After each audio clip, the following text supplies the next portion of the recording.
Hola, bienvenidos a otro curso más de la Escuela de Desarrollo Cristiano de la Iglesia Bíblica Torrefuerte.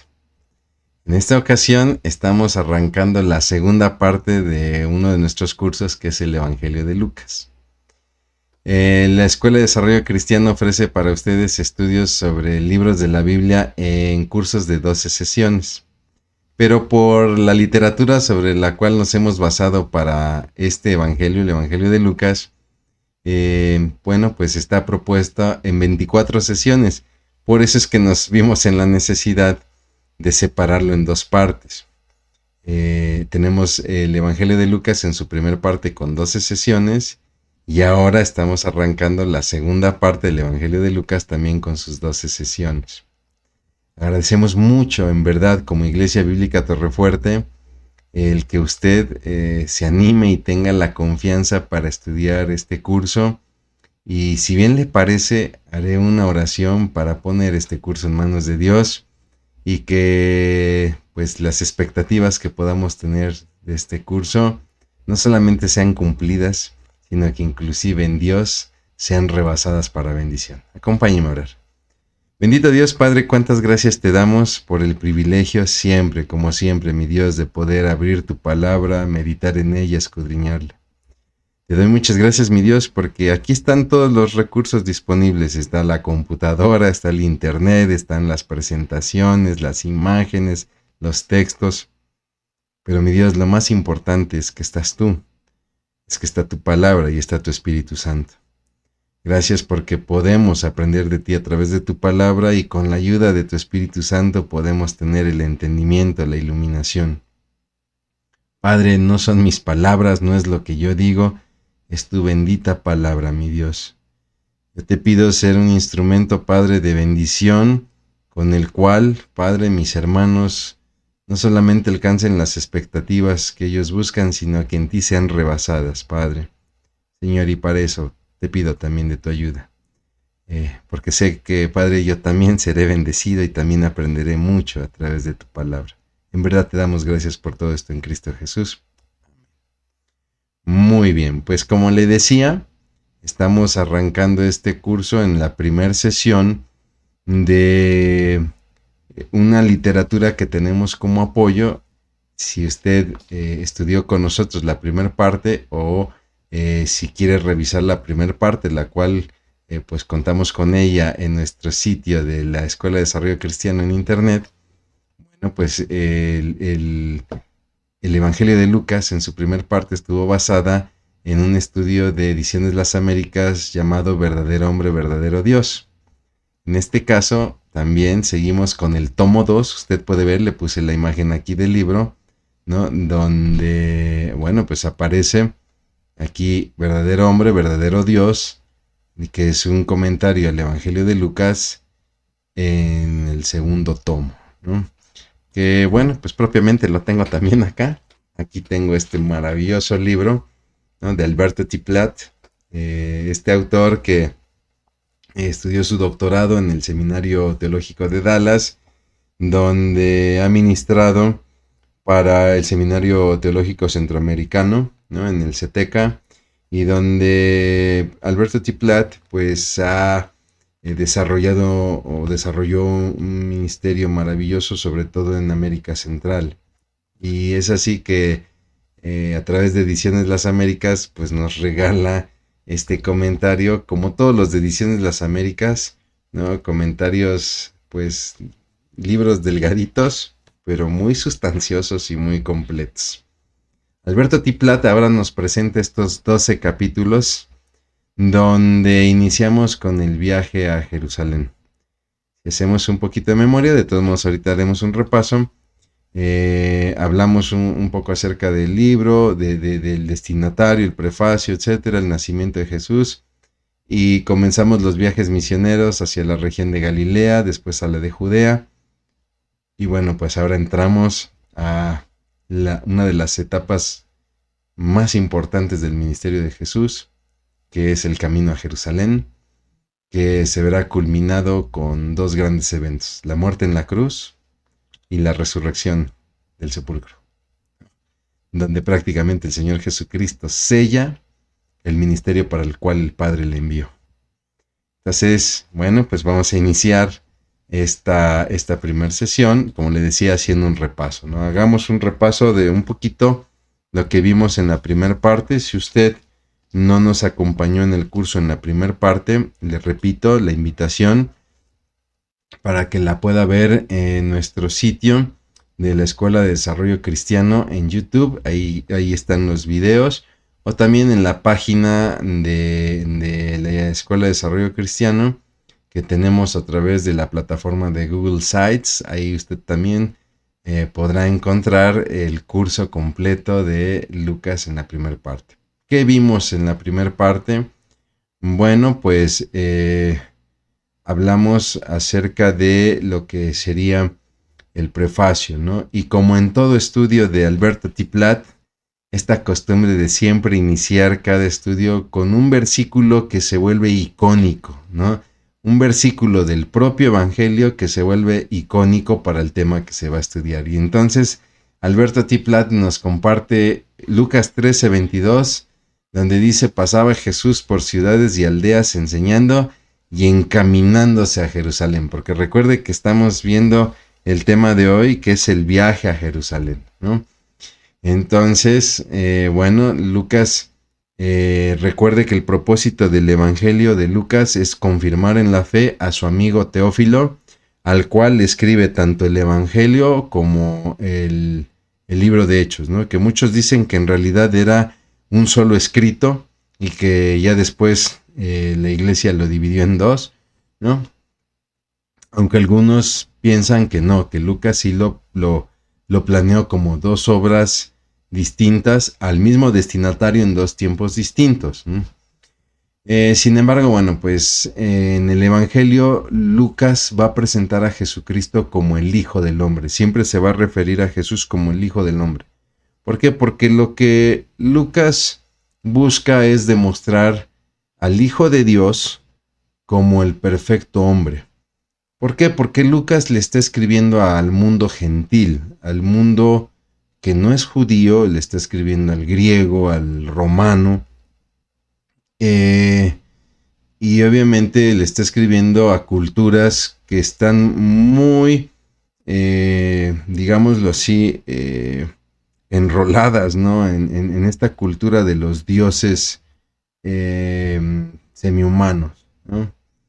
Y entonces Lucas les va a presentar al Hijo de Dios, que es completamente humano y que a diferencia de los dioses del Olimpo, ¿no? A diferencia de los dioses griegos, estos dioses pasionales, que de repente son vencidos en su humanidad por sus pasiones, ¿no? Y van a cometer errores o por sus caprichos pasionales van a castigar a la humanidad, etc. Lucas va a presentar a Jesús como un hombre perfecto en su humanidad, como tú y como yo, ¿no? Que somos totalmente humanos, perfectamente humanos. No estoy hablando de que somos perfectos en cuanto a que no nos equivoquemos. Estoy hablando de nuestra condición humana, que somos perfectos, no somos semifantasmas, ¿no? Como muchos en la época llegaron a predicar que Jesús en realidad era un espectro, ¿no? Lucas presenta a Jesucristo como el humano perfecto, con el propósito de que todo aquel que está acostumbrado a creer en un Dios semihumano que en su flaqueza va a equivocarse, Jesús no va a hacer eso, ¿no? Jesús en su perfecta humanidad te entiende a ti, me entiende a mí, y por lo tanto Él nunca va a obrar por capricho, por vanagloria, ¿no? Si analizamos a los otros evangelistas, Mateo, que es el primer evangelio que nos presenta el Nuevo Testamento, va a presentar a Jesús como el Rey de Israel. ¿Por qué? Porque Mateo le va a escribir a los judíos que siguen esperando al Mesías, al Rey Redentor. Y Mateo les va a decir: amigos, ese Rey ya vino, es Jesús, ¿no? Marcos va a presentar a Jesús como el siervo de Jehová, aquel del que hablaron los profetas, ¿no? Donde también Marcos le escribe a un mundo judío gentil, para ser más preciso, judíos que habían sido parte de lo que se conoce como la diáspora, la dispersión, que en algún tiempo salieron de la región de la Palestina y se fueron a otras naciones, pero que seguían practicando la religión judía, ¿no? Y entonces Marcos presenta a Jesucristo como aquel siervo del Señor, aquel siervo sufriente, que no solamente es la promesa esperada, sino que es aquel que no va a vivir a caprichos, sino que antes va a servir. Juan nos presenta a Jesús como el Hijo de Dios, ¿no? Y esto lo hace para demostrar la perfecta divinidad de Jesús, ¿no? A diferencia de Lucas, ¿no? Que él se ve en la necesidad de presentar la perfecta humanidad. No quiere decir que no va a hablar de su perfecta divinidad, ¿no? Pero Lucas está más enfocado en presentar la perfecta humanidad ante un público que está acostumbrado a dioses semihumanos imperfectos, ¿no? El caso de Juan tiene que presentar a Jesús como el Hijo de Dios ante un auditorio, ante una audiencia que ven a Jesús como un gran profeta, pero que no terminan de entender que no es cualquier profeta, que es el Hijo de Dios, ¿no? Algunos lo concebirán como un sacerdote especial. Oye, ese Jesús, qué buen hombre es. Un sacerdote muy, muy especial, ¿no? O un gran profeta que opera milagros, pero no les caía a muchos el 20 de que estaban ante el Hijo de Dios. Le pongo el ejemplo de la samaritana, ¿no? Historia que narra el Evangelio de Juan, donde la samaritana, al ver que Jesús conoce su historia sin haberla ella contado, la reacción de la samaritana es: veo que eres un profeta. Y ella tendrá que entender que Jesús es más que profeta. Es así que estudiamos entonces el Evangelio, y le pongo aquí un bosquejo general donde el Evangelio abre con un prefacio donde se nos habla de el motivo y el destinatario, ¿no? Teófilo, para confirmarlo en la fe. Después viene el advenimiento del Hijo del Hombre, ¿no? El advenimiento de Jesús desde la anunciación de su nacimiento, el nacimiento de quien sería su primo Juan el Bautista, ¿no? Desde cómo es presentado en el templo, etcétera. Después la preparación del Hijo del Hombre, la preparación antes de empezar a servir, antes de empezar su ministerio de comunicar que el reino de los cielos ha llegado, como a través de su bautismo en el Jordán, a través de las tentaciones en el desierto sobre las cuales él tendrá victoria, ¿no? Y entonces ahora sí empezamos con el ministerio del Hijo del Hombre, primeramente en Galilea, con un centro de operaciones que será Capernaum, ¿no? Una ciudad costera que estará en la costa del lago de Galilea, pero prácticamente Jesús estará ministrando en todas las aldeas alrededor del lago, ¿no? Lucas le llama lago, no le llama mar de Galilea, porque Lucas es un hombre acostumbrado a viajar, y él acostumbrado a viajar, por ejemplo, en el Mediterráneo, pues entiende muy bien que el de Galilea pues es un lago, y por eso lo llama así, ¿no? Y bueno, nosotros aquí veremos, digámoslo así, la tercera parte del ministerio ya propiamente en la región de Judea, pero más específicamente ya en la ciudad de Jerusalén, ¿no? En algunos otros evangelios, como el caso, por ejemplo, de Mateo, Marcos también lo hace, nos habla de un camino intermedio hacia las regiones de Damasco o de Perea, ¿no? Antes de entrar propiamente a la de Judea.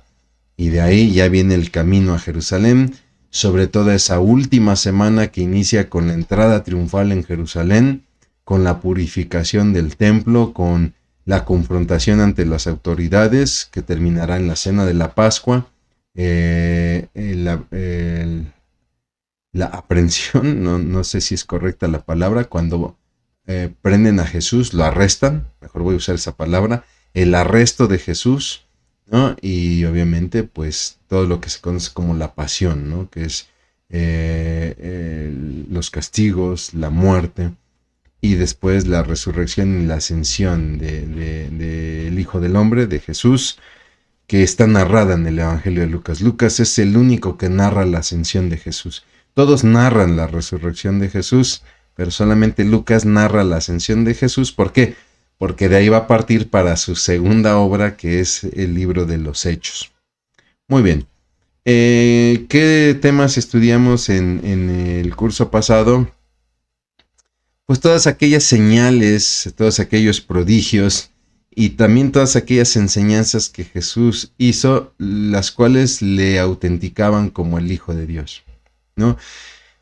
Tendemos mucho a fijarnos en los milagros, es como lo más fácil que recordamos. Ay, Jesús multiplicó los panes, limpió a leprosos, liberó a endemoniados, etc.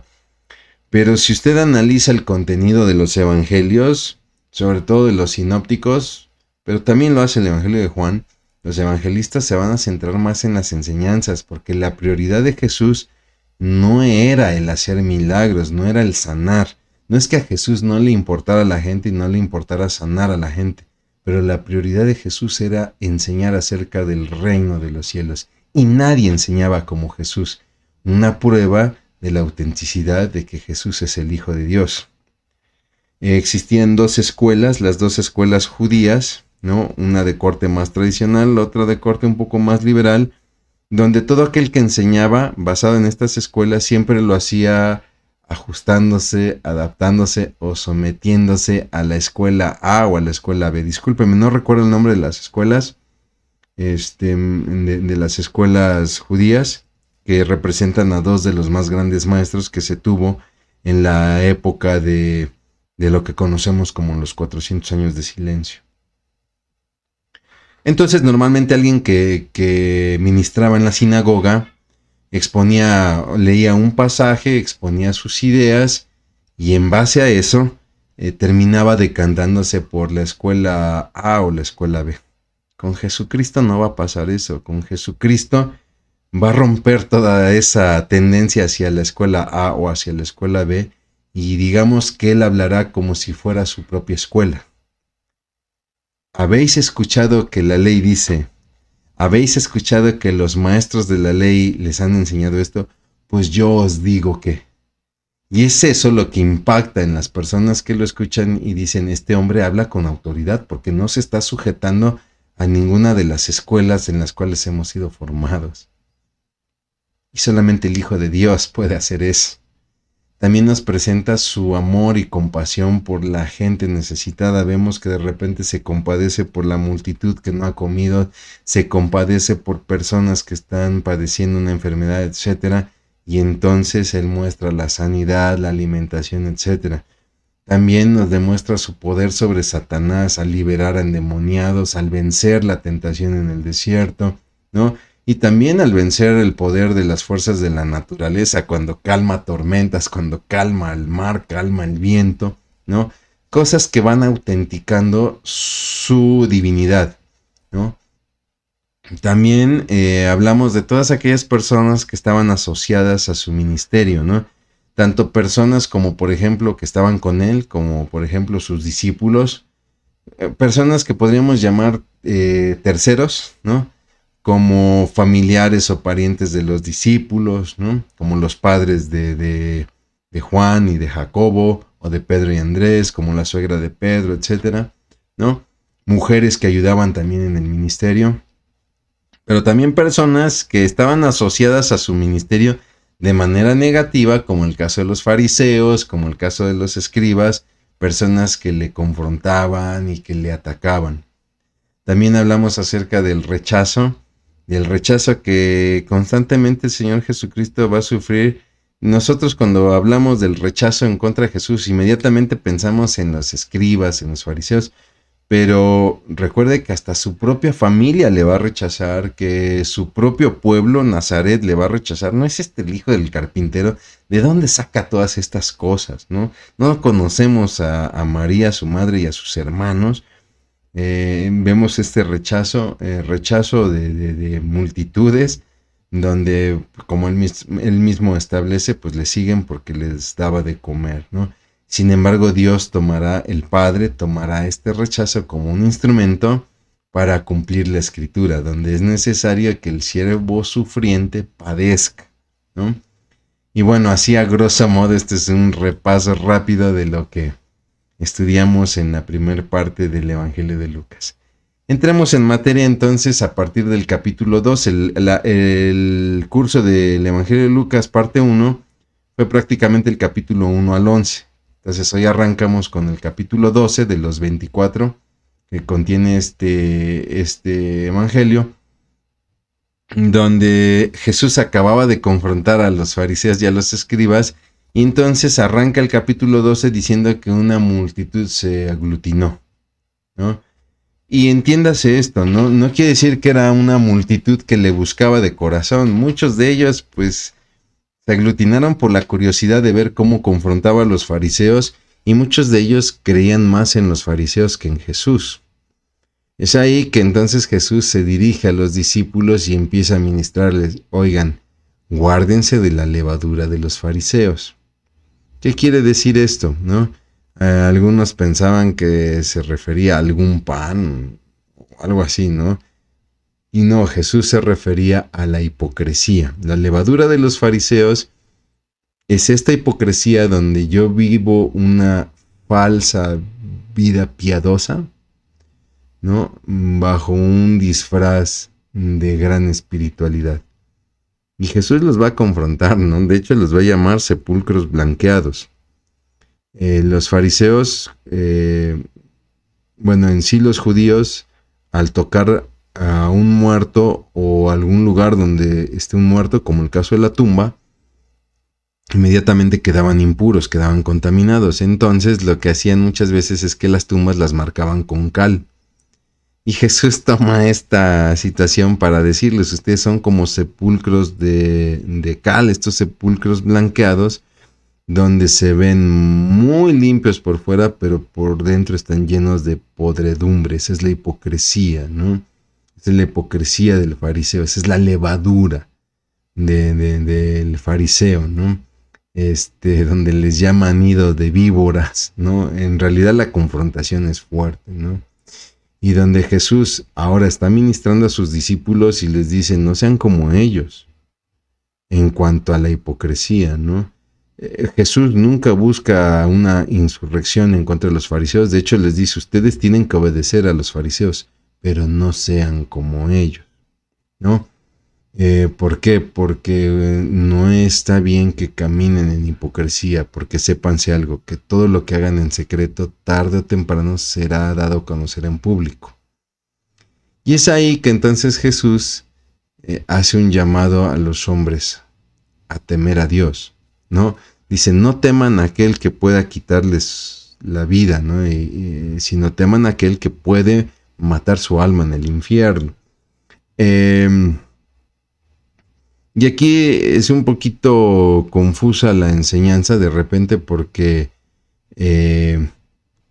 termina el pasaje, este pasaje de los primeros 7 versículos del capítulo 12, Jesús termina haciendo una exhortación a no tener miedo, ¿no? Entonces de repente, a ver, por fin, o tenemos o no tenemos miedo, ¿no?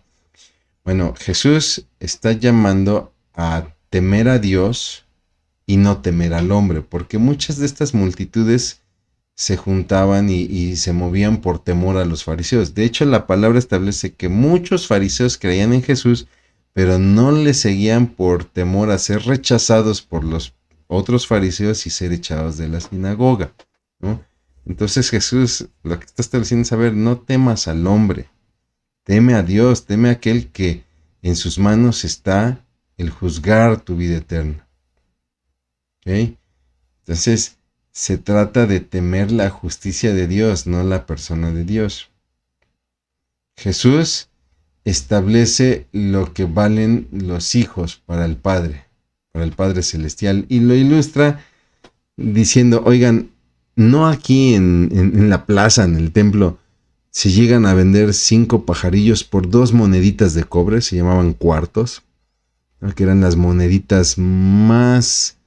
son como los centavitos que usamos nosotros, ¿no? Las moneditas de escaso valor, muy conocidas en este pasaje de la viuda que echa su ofrenda, ¿no? Donde llegan los ricos y los sacerdotes o los fariseos y echan bolsas de dinero, y esta pobre mujer llega con estas dos moneditas de cobre, de estos 2 cuartos, y Jesús les dice a sus discípulos: de cierto que ella dio más que todos estos, porque ella dio aún lo que le falta, ¿no?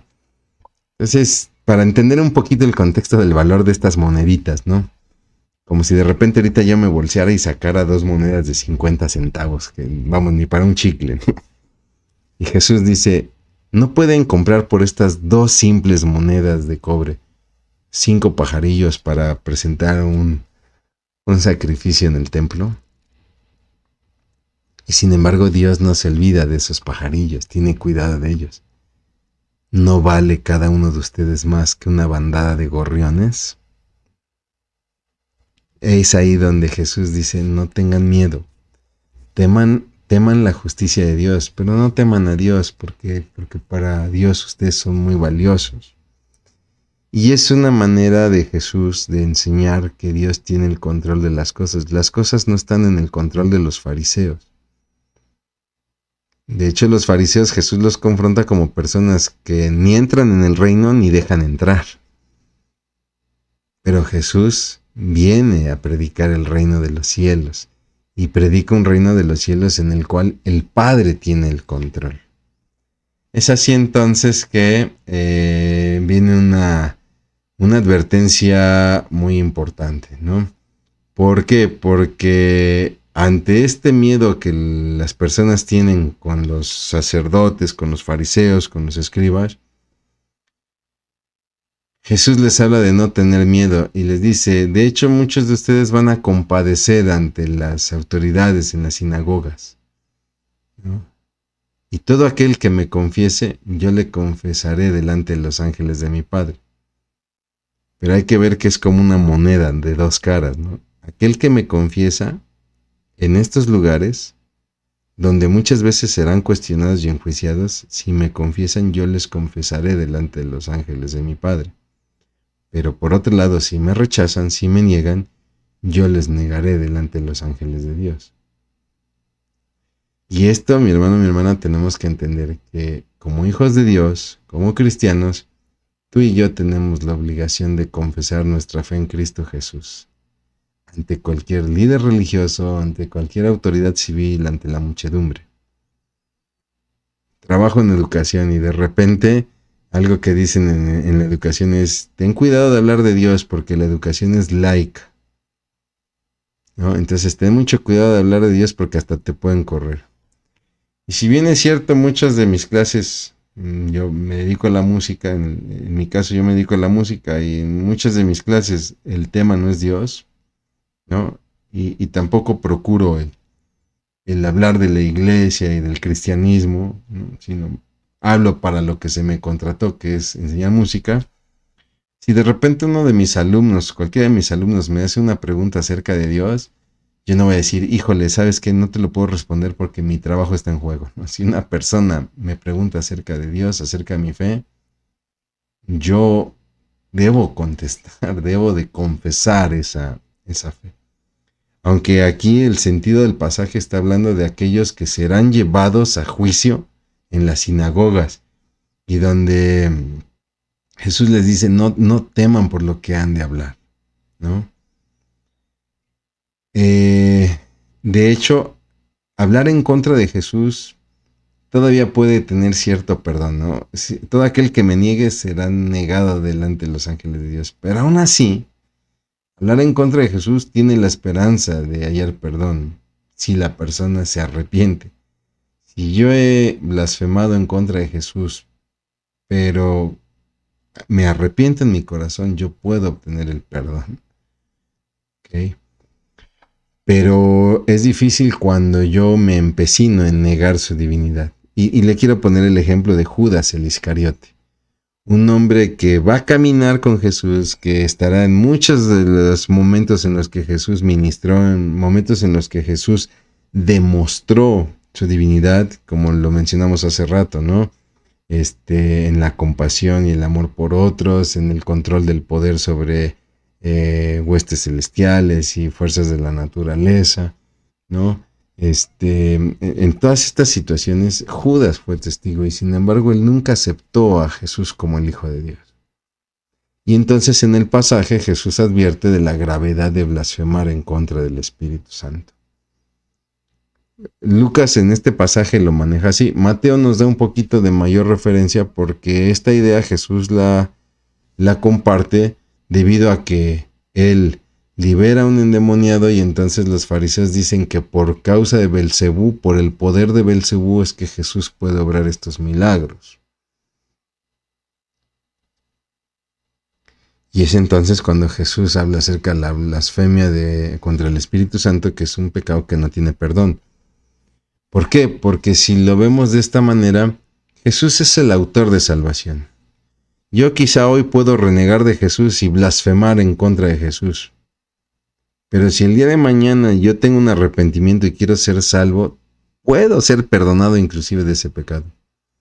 Pero no olvidemos que el Espíritu Santo es aquel que nos lleva a Jesús. Jesús es quien nos da la salvación, pero el Espíritu Santo es aquel que nos lleva hacia esa fuente de salvación que es Cristo Jesús.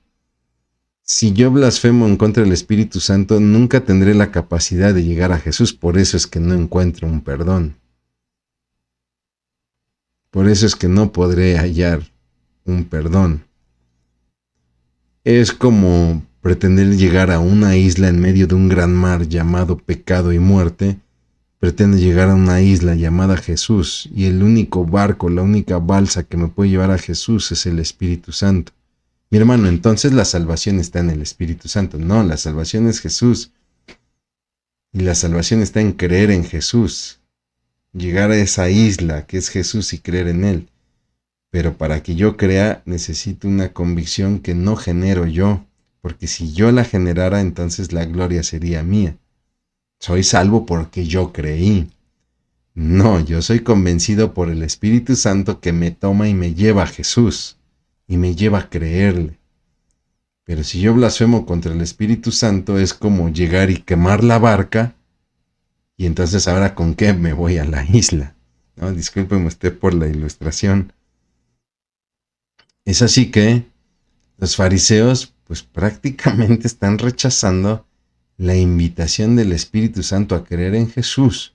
¿Y cómo lo están haciendo? Pues atribuyendo las obras de Jesús al poder de Satanás. Y bueno, pues Jesús entonces empieza a ministrar acerca de la ayuda del Espíritu Santo, ¿no? Donde les dice que cuando estén en la sinagoga y no sepan qué decir, no se preocupen porque el mismo Espíritu hablará por ellos, ¿no? Y es así, el ministerio del Espíritu Santo es aquel en el cual nos ayuda en situaciones difíciles.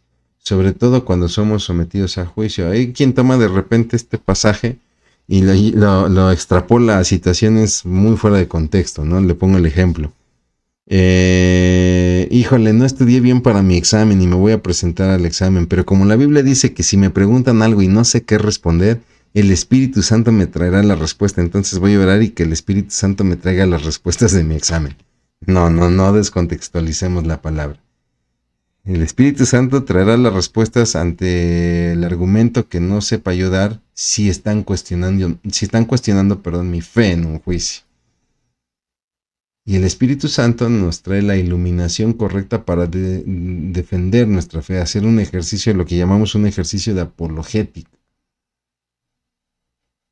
Y Jesús le está diciendo a los discípulos, los van a llevar a la sinagoga, los van a presentar delante de las autoridades. Después Jesús mostrará el ejemplo en su juicio. Jesús será llevado ante Caifás, ante Anás, ante Caifás, las autoridades judías, y después será llevado ante Pilato, ante Herodes, las autoridades romanas. Entonces Jesús nos dejó un claro ejemplo de esto que está diciendo, ¿no? Mira, tú y yo hoy no vamos a compadecer en ninguna sinagoga, ni delante de un Pilato o delante de un Herodes.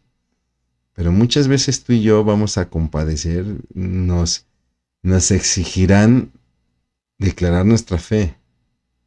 Cuando de repente estás en la fiesta con tus familiares que no conocen a Cristo y te invitaron y pues por ser tu familia tú asistes y de repente ellos están en la pachanga, están tomando alcohol, están bailando y bueno, pues tú te mantienes al margen, ¿no? Y ellos van a preguntar, oye, ¿y tú por qué no tomas? ¿Por qué no bailas? ¿Que en tu iglesia te pegan? Y entonces ahí estamos compadeciendo ante nuestros familiares. Inclusive puede suceder en el trabajo, donde de repente el jefe te puede cuestionar, oye, fuimos a cenar el viernes y a tomarnos unas cervezas y a jugar billar y nos llevamos a las muchachas y se puso bien cotorro el ambiente y por ahí hasta una de las muchachas se puso muy cariñosa, etcétera, y tú no fuiste. Y te invité yo, que soy tu jefe. Y ahí vamos a tener que compadecer ante esa sinagoga nuestra fe y declarar nuestra fe. Y muchas veces nos gana el temor. De repente estás dando la clase y tienes muchachos de secundaria, preparatoria y te preguntan cosas de la fe y tienes miedo de quedar en ridículo delante de los adolescentes. Mi hermano, mi hermana, no podemos tener miedo a testificar. Para eso tenemos la ayuda del Espíritu Santo. No sé qué responder, pero el Espíritu Santo me ayudará. Y solamente vamos a poder recibir ese apoyo si vivimos una vida íntima con el Espíritu Santo. No esperes la ayuda del Espíritu Santo si nunca oras, si nunca lees la palabra. De ahí la importancia que hacemos énfasis en todos nuestros congregantes, en todos los cristianos. Necesitas leer la palabra, necesitas orar y necesitas servir en un ministerio. ¿Por qué? Porque estas cosas, ¿no? Estas acciones de gracia van a permitir desarrollar una relación cada vez más sólida con Dios, con el Espíritu Santo, y entonces podrás pensar y hablar como Dios, como el Espíritu Santo. Yo no puedo tomar una decisión. Yo tengo un trabajo, tengo un jefe, ¿no? Y de repente si a mí me dejan a cargo y tengo que tomar la decisión, yo no puedo saber qué decisión tomar si nunca trabajé de manera cercana con mi jefe. Pero si yo he trabajado de manera cercana con mi jefe, yo sé cómo piensa mi jefe, yo sé cómo actuaría mi jefe y entonces mi decisión será lo más cercano a lo que decidiría mi jefe. Yo no puedo obrar en el cristianismo como Dios si no me acerco a Dios, si no conozco a Dios. Y mi hermano, mi hermana, la única manera de hacerlo es a través de la oración y de estudiar la palabra. Cuando digo estudiar la palabra, no estoy hablando de aprenderme los libros de la Biblia de memoria, ni de aprenderme quiénes fueron las 12 tribus de Israel o los 12 apóstoles. Cuando yo hablo de estudiar la palabra, estoy hablando de abrir la palabra, leerla, meditar en ella y confrontarme con ella. Y cuando yo leo la desobediencia de Jonás, pueda ver qué tan Jonás soy también yo en mi vida. Y mi hermano, el congregarte en la iglesia y el servir en la iglesia, donde muchas veces tu amor, tu tolerancia, tu paciencia serán puestas a prueba, pero que te van a permitir conocer en una manera más profunda a Dios. Y la enseñanza de Jesús en todo esto es que aprendamos a depender de Dios. No trates de confiar en ti y en tus estudios teológicos cuando tengas que compadecer ante otros. Depende del Espíritu Santo. Porque en realidad pasa, de repente tú estudias y estudias tus libros, tus comentarios bíblicos y estudias tus libros del Pentateuco, de los libros históricos, lo que tú quieras, ¿no? Te compras tu Biblia teológica comentada por la patrística y todo lo que tú quieras. Y resulta que cuando tienes que hablar de Dios, de Cristo, no se te ocurre nada, no te acuerdas de nada. Y yo doy gloria a Dios cuando me pasa eso, porque me acuerda que necesito a Dios y que no está en mis estudios, no está en mis lecturas, está simplemente en la iluminación del Espíritu Santo para mi vida y en el convencimiento que el Espíritu Santo hace en las personas. No es lo que yo digo. Yo no escribí la Biblia, no es un libreto que yo hice, es todo de Dios, todo procede de Dios y es para la gloria de Dios. He ahí la importancia. Por eso también los que servimos, los que ministramos, también necesitamos orar en todo tiempo, necesitamos leer, meditar y estudiar la palabra en todo tiempo y necesitamos servir. Yo no puedo decir, pues ¿saben qué? Como ya soy pastor, como ya soy líder, pues yo ya no puedo servir porque tengo que atender otros asuntos. Me atrevo a decir, mi hermano, mi hermana, que es cuando más tenemos que servir, ¿no? Entonces es interesante esta enseñanza. Jesús está ministrando todo esto. Imagínense, Jesús está ministrando todo esto y de repente un hombre lo interrumpe. y lo interrumpe ni siquiera por un asunto que pueda sumar a la causa. A mí me pasa mucho como docente. De repente estoy dando una clase, estamos metidos en un tema y de repente un chico levanta la mano, ¿no? Y cuando tú le cedes la palabra, tú estás esperando que sea una duda acerca del tema o que sea una aportación, ¿no? Más profunda acerca del tema. Y de repente te saca un comentario, una idea. Le pongo este ejemplo. Puedo estar hablando con mis alumnos acerca de la historia del periodo romántico en la música, bla, bla, bla, bla, bla. Y de repente alguien levanta la mano, ¿no? Y todos estamos metidos en el tema, hablando de Beethoven, de Schubert, etcétera. Y de repente alguien levanta la mano. Sí, ¿qué pasó, mijo? Oiga, profe, ¿y qué hizo usted el fin de semana? ¿No? Y de repente dices, o sea, a ver, ¿para eso interrumpiste? Como docente de repente asisto a las capacitaciones docentes y estamos ahí varios docentes y está el moderador hablándonos de las nuevas tendencias, las nuevas tecnologías en la educación, etcétera. Y de repente otro docente levanta la mano, ¿no? Y de repente me dice, sí, yo con mis alumnos hago estas estrategias que nos funcionan, son maravillosas y sale el mejor maestro del mundo, ¿no? Y dices, para eso interrumpiste la sesión, para presumirnos de lo grande que eres. Eso, mi hermano, mi hermana, discúlpeme, no es otra cosa sino egoísmo. Y este hombre que interrumpe a Jesús es un egoísta. Donde le dice, oye, señor, mira, mi hermano no quiere compartir la herencia conmigo, dile por favor que me comparta la herencia. Y vemos que esta inquietud de este hombre muestra su egoísmo, es una mentalidad egoísta, donde quiere que Jesús le resuelva este problema. Sin embargo, Jesús no vino a ser un juez de nuestras avaricias y de nuestros eh, anhelos, anhelos avariciosos, ¿no? Sí, Jesús es juez, es el gran juez, el que vendrá a juzgar a vivos y muertos. Y él no se va a detener a revisar si tu papá te dejó la casa a ti o se la dejó tu hermano, ni tampoco es labor inclusive hasta de los pastores, ¿no? De repente nos acercamos con los pastores, pastor, dígale a mi hermano que la casa también me la dejó mi papá a mí y cosas por el estilo, ¿no? No funciona así. No funciona así, mi hermano. El problema es que los fariseos sí acostumbraban a hacer eso, los fariseos sí acostumbraban a tratar estos líos porque también ellos buscaban una ganancia. Sí, yo te voy a ayudar a que tu hermano te dé parte de la herencia que te corresponde, pero ya sabes que te tienes que caer con un porcentaje porque pues los fariseos eran corruptos. Pero estamos hablando del Señor Jesucristo y entonces el Señor Jesucristo no se va a prestar a este asunto y va a responder con una parábola que solamente Lucas registra. Y es esta parábola del rico insensato. Aquel hombre que ha hecho dinero y que entonces tiene una ocurrencia.